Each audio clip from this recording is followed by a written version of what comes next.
latinoamericana tiene directa relación con un contexto histórico en el que se caracteriza, y esto es importante, por un conflicto explícito de clases, ¿sí? Y por condiciones y dinámicas igual de explícitas, tanto de opresión como de represión.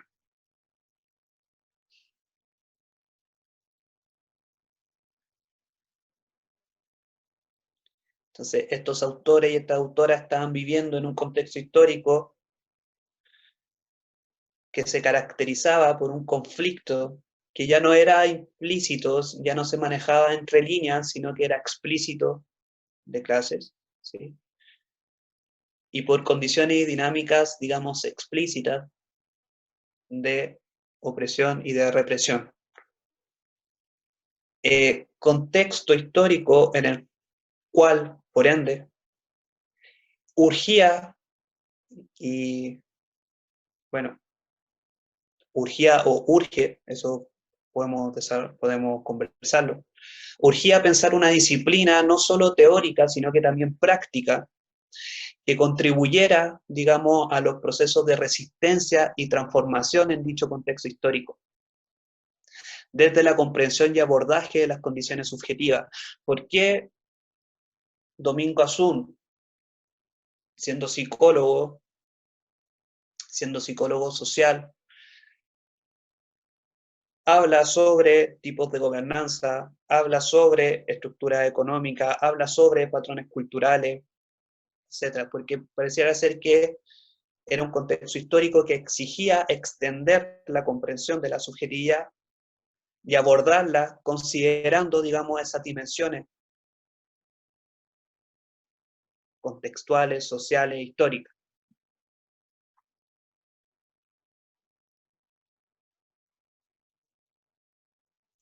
Me parece que esa, se podría decir,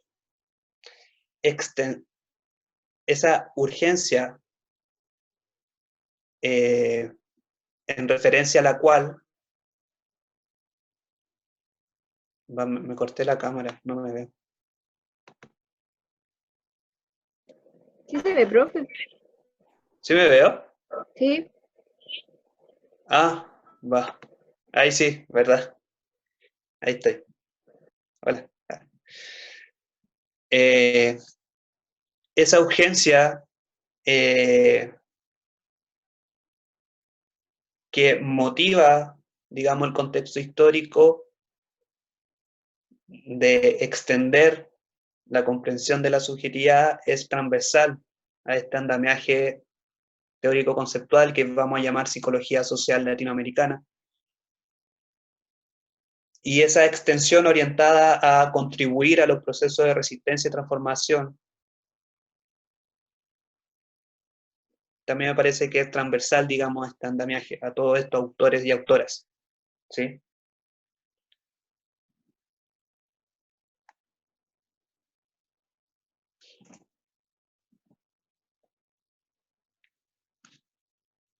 ¿Alguna duda o comentario?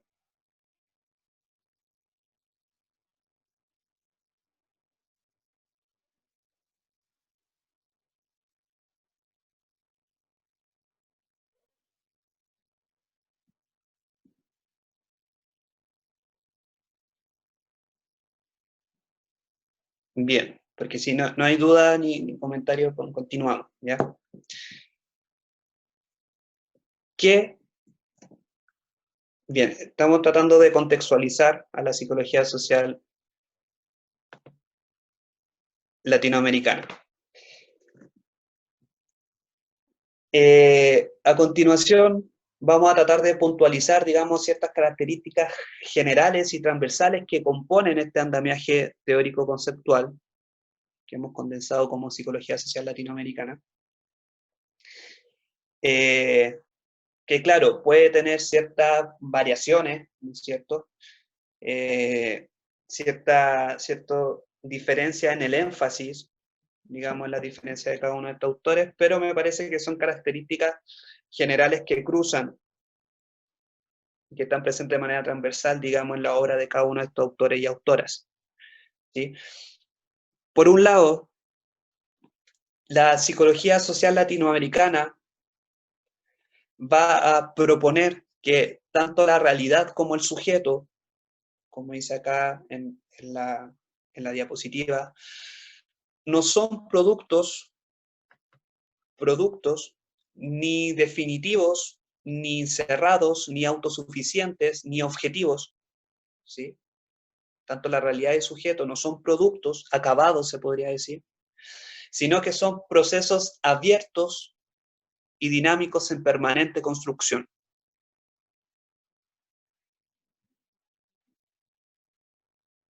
Sí, y eso tiene que ver con una cualidad que vamos a ver luego. Es más, la realidad y el sujeto se van a construir recíprocamente mediante un proceso recursivo, ¿sí? En que el sujeto actúa en la realidad mediante los recursos que la realidad le entrega. Se entiende la recursividad de la construcción entre sujeto y realidad. El sujeto va a actuar en la realidad, la va a intervenir, va, va a relacionarse, va a pensar, porque también podemos pensar el acto de pensar, va a actuar sobre la realidad, pero mediado por los recursos que la misma realidad le entrega. Por ende, hay un proceso recursivo de construcción, hay un proceso recíproco de construcción. Este proceso recursivo de construcción entre sujeto y realidad lo podemos encontrar bajo las nociones de reflexividad, por ejemplo, en la obra de Paulo Freire, pero también lo podemos encontrar con las nociones de praxis.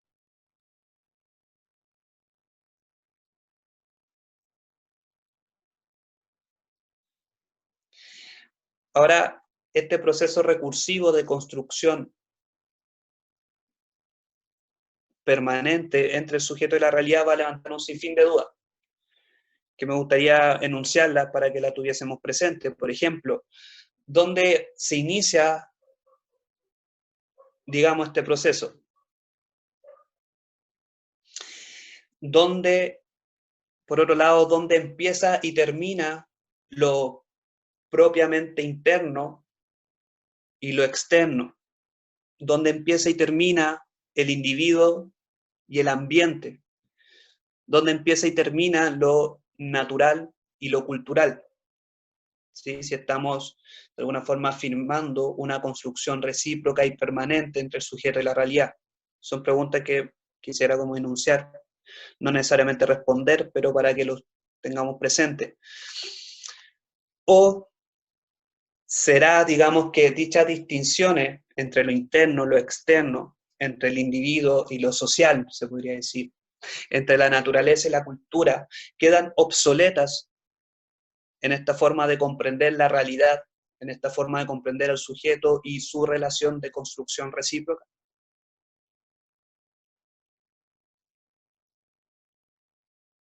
Es decir,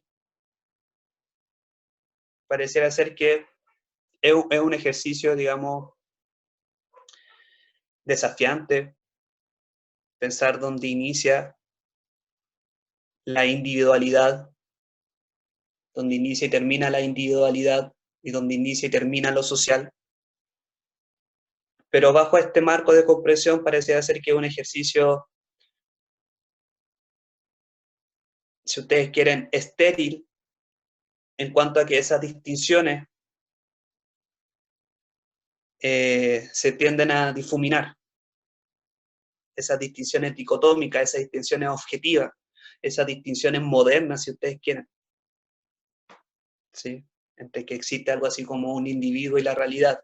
Cuando aceptamos que ambos se construyen recíprocamente, ¿dónde está el individuo? ¿Dónde está la realidad? Una cuestión que me gustaría que tuviésemos presente en cuanto a que caracteriza, digamos, a este andamiaje teórico conceptual que hemos llamado psicología social latinoamericana. Bien, entonces, como dice acá la lámina, para la psicología social latinoamericana, la realidad y la subjetividad están en permanente construcción recíproca mediante este proceso recursivo que hemos llamado praxis, o reflexividad también lo podemos encontrar. un proceso de permanente construcción recíproca que va a estar mediado